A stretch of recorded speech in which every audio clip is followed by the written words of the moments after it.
So there was a terror attack in Moscow, right? Which George Galloway calls the greatest city in all of Europe. And they're now blaming immediately. The United States knew it was ISIS. 2 years later, they don't know who did the Nord Stream pipeline bombing, but they knew the next day that this was ISIS. And so the thing that's interesting, so they the death counts, I think, close to 200 now. I think I saw yesterday it was 115 were confirmed, but that's way higher now. So these terrorists went to this. On March 7th, there was a security alert. Avoid large gatherings over the next 40 hours in Moscow, Russia. Where did that come from? That came from the U.S. Embassy and consulates. And so that came from the State Department. So how did the United States government know about this? Well, let's watch this. So there were gunmen in combat fatigues. They opened fire at a Moscow concert hall and then engulfed it in flames. And there's now, I've heard close to 200 deaths, but don't quote me on that. But here we go. Watch this. I've also seen, hopefully you saw our... So now this is Kirby, White House spokesperson, and he's going to warn people about this terror attack that's coming. I've also seen, hopefully you saw the State Department or embassy there, put out a notice to all Americans in Moscow to avoid any large gathering, concerts, obviously shopping malls, anything like that, just for their own safety. They should stay put where they are and stay plugged into the State Department for any additional updates and information. So what? Avoid any large gathering, concert, shopping malls. That's exactly what happened. So then after the attack, they were asked, "Hey, how'd you know about this?" And watch this. Not aware of any advanced knowledge that we had of this terrible attack. We didn't have any advanced knowledge of this thing that we predicted exactly that would happen. We didn't have any advanced knowledge. That's what he's saying. Watch this. On March 8th, the embassy warns of imminent attack in Moscow by extremists. Yeah, I think that I'll let the State Department speak to that. But I don't think that was related to this specific attack. Really. So Putin knows who did it. So this is, to me, this is an obvious CIA. The CIA has used ISIS. We've propped up ISIS. We've basically invented ISIS, the United States government. We funded them. We funded Al-Qaeda, the whole thing. Hillary Clinton admitted that we invented them on video in her testimony to Congress once. So again, we need to have an ISIS. We need to have an Al-Qaeda for many different reasons, but certainly was to help overthrow the Syrian government. So that's why we funded the shit out of them. So here's President Putin confirms that the Moscow terror attack was committed by radical Islamists, but that he is more interested in who ordered them to do it. Putin believes a state actor or an intelligence agency could be responsible. You think?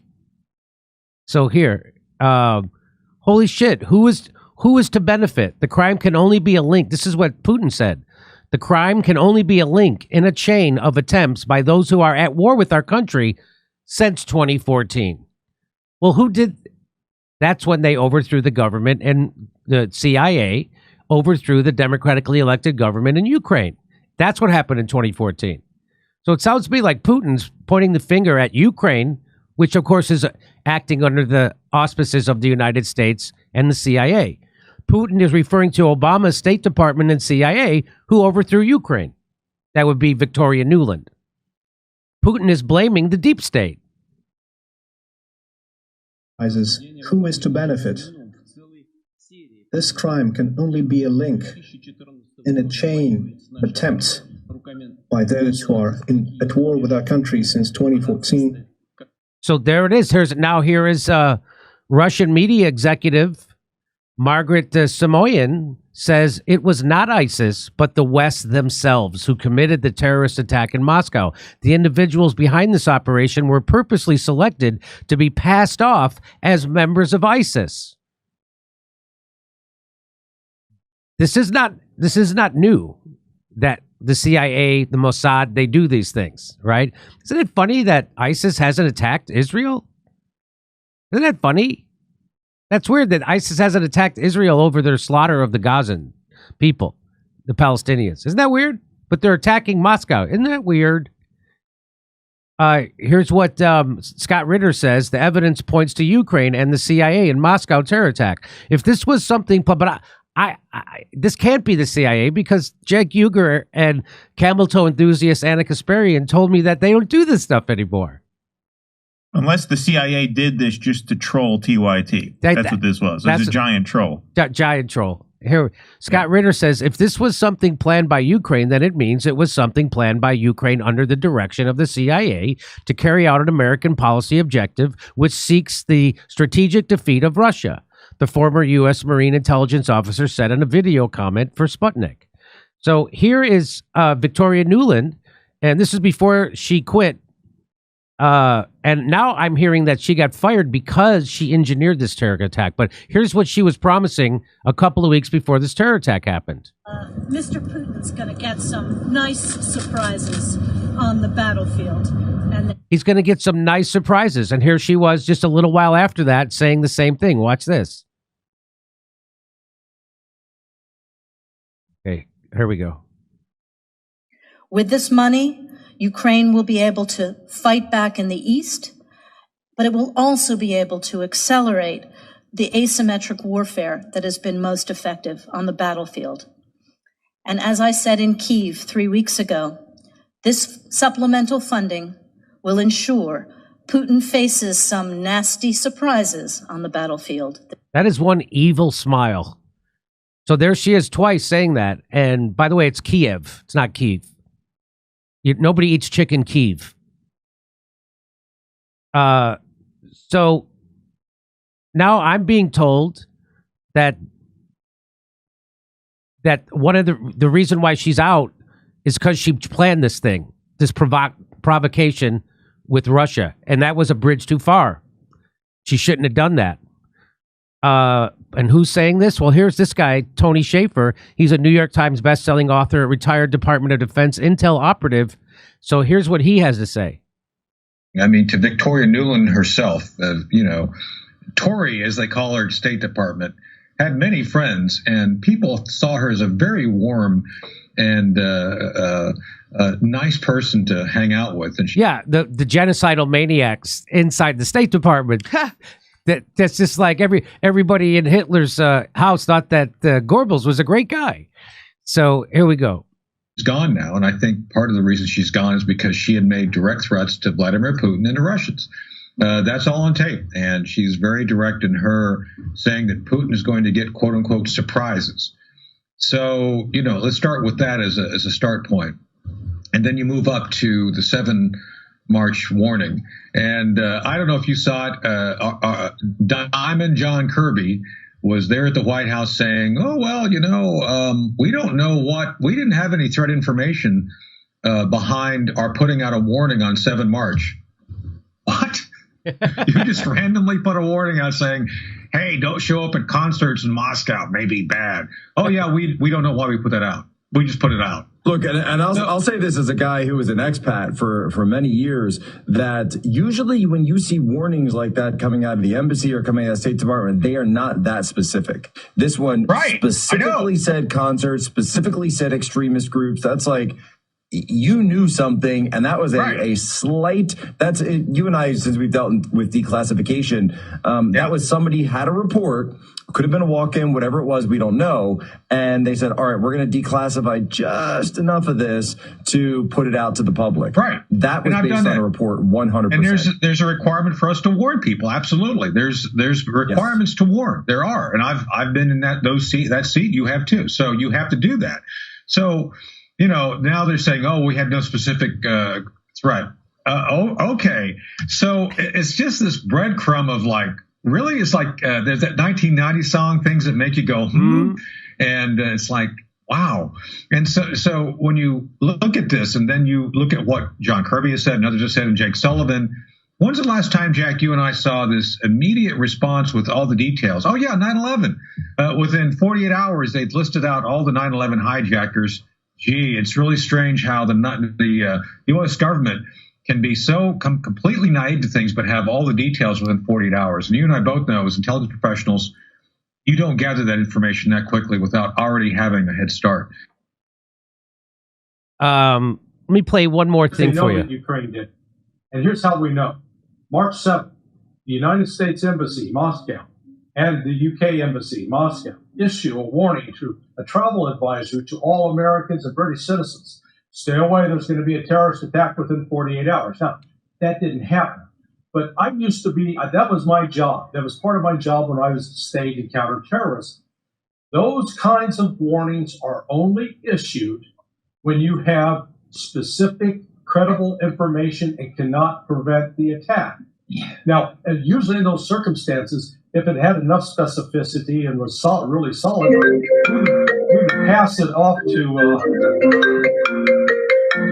That's him? Yeah, that's him. That is. We would pass that information off to the other government and let them take action to prevent it. It wouldn't happen. But in this case, what we've had in the last day on Open Source Intelligence Defender, it's one of those Twitter channels, very much a part of. That's probably Victoria Nuland. Propaganda. You better watch what the fuck you say. They put out that the U.S. National Security Council and the White House are becoming increasingly frustrated by, quote, unauthorized brazen actions, end quote, taken by Ukraine against Russia. So this means the United States knew that Ukraine had something in the pipeline. They knew they had some idea what they're going to do. And the odds are that not only did Ukraine do it, but they did it with weapons and assistance provided by the United States. Oh, that's what's got the White House scared to death. So this is a direct attack, a terrorist attack inside Moscow that was funded and directed by the United States. And so it looks like the people inside the State Department are pissed off at Victoria Nuland for doing this, which is why she's out.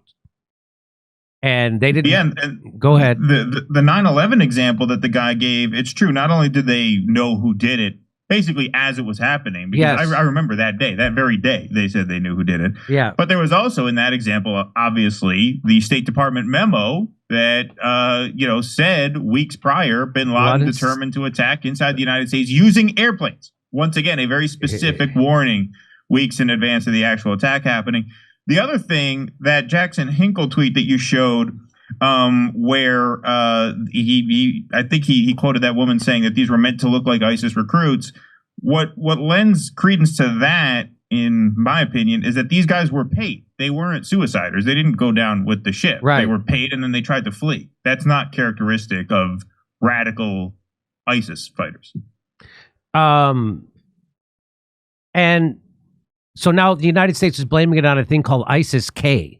Oh, boy. Right, which is I guess, you have to go A, B, C, D, E, F, G, H, I, J, and now we're at the K. We're at ISIS-K. It's like sounds like a breakfast ISIS cereal. Variant, like the SARS-CoV-2 of ISIS. Yeah. So just so you know that this is from Business Insider. This is from, when is this from? That's from back in 2015. One of ISIS top commanders was a star pupil of the U.S. Special Forces training in the country of Georgia. Just so you know that I'm not making this up. When I say, I showed you in another segment about Jake Uger and camel toe enthusiast Anna Kasparian saying that the CIA doesn't do this stuff anymore. I showed you how the CIA was funding ISIS or al-Nusra or al-Qaeda in Syria, and the Pentagon was funding another Islamist terrorist group, and they were fighting each other often.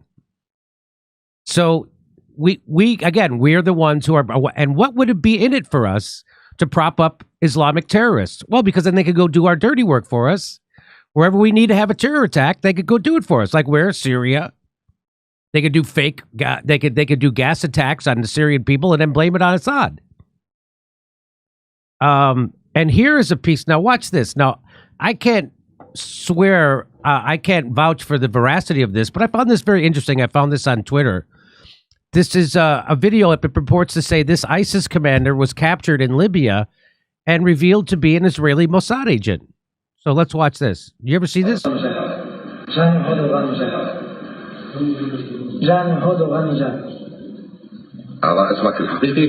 that your real name? And what is your fake name in Libya? He's Mohammed Yasser Abu Allah. That's his fake name. And what's... What's your religion? Jewish. What's your job? First Brigade of the Mossad.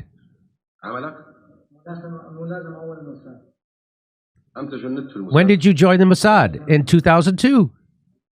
When did you come into Libya? In 2012. So this isn't a new game, is what I'm saying. I'm showing you this isn't a new game. Keaton, let me bring you in. What's your take on this? Yeah, well, that particular video, I like you said, I'm not sure either. They could test him. They could say Christ is king, and then if he bites the guy's nose off, then you know he's really Israeli. That's one way they could get the truth out of him. Let you know if that's for real. Okay. But the other part of this is look, the timing of this is that Russia is on the verge of being able to formally declare victory in Ukraine. We can't get money out the door to Ukraine. The average age of the Ukrainian soldiers now well into the 40s. They're low on weapons. They're low on men. And so this is a way to put Russia back on its heels right at the moment that they're about to lock down this war victory. And, I've said it on our show, over the past, couple of months, as the reality of the Ukraine war is setting in, that the war is all but over, it's all but lost, it's done. The U.S. and the West are not going to react rationally to that realization. They're going to lash out violently. We get crazier as reality becomes more and more obvious. And this strikes me as just an outgrowth of that. It does. I mean, we can't prove anything at the moment, but certainly all the elements are there, as you just laid out in that big show of videos and photos. But I was told by the world's largest YouTube news show with over 5 million subscribers, and I'm sure most of them are real. Young Turks told me that the CIA doesn't do stuff like this anymore. So it must be just exactly. That's why I say we can't possibly know, because on the other hand, Cenk and Anna said the CIA doesn't do the same. Because Camel toe enthusiast, please, Anna Gasparian. Because Cenk talked to an ex-CIA lady 10 years ago, and she told him they don't do it anymore. So, exactly. I mean, you got it right from the horse's mouth. It's like in the OJ trial. It looked like the cops didn't deny manipulating evidence, right? So it's like, he's serious, he's guilty, but do we know? That's like that. It's like on the other hand, Cenk and Anna say no. This kind of thing doesn't happen anymore. Hey, come see us do a live stand-up show. We're going to be in Stockholm, Amsterdam, Rotterdam, London, Oslo, Stroudsburg, Pennsylvania, Cortland, New York, Oakmont, Pennsylvania, El Paso, Texas, San Antonio, Texas, Edmonton, Alberta, Vancouver, British Columbia, and Denver, Colorado. Go to jimmydore.com for a link for those tickets.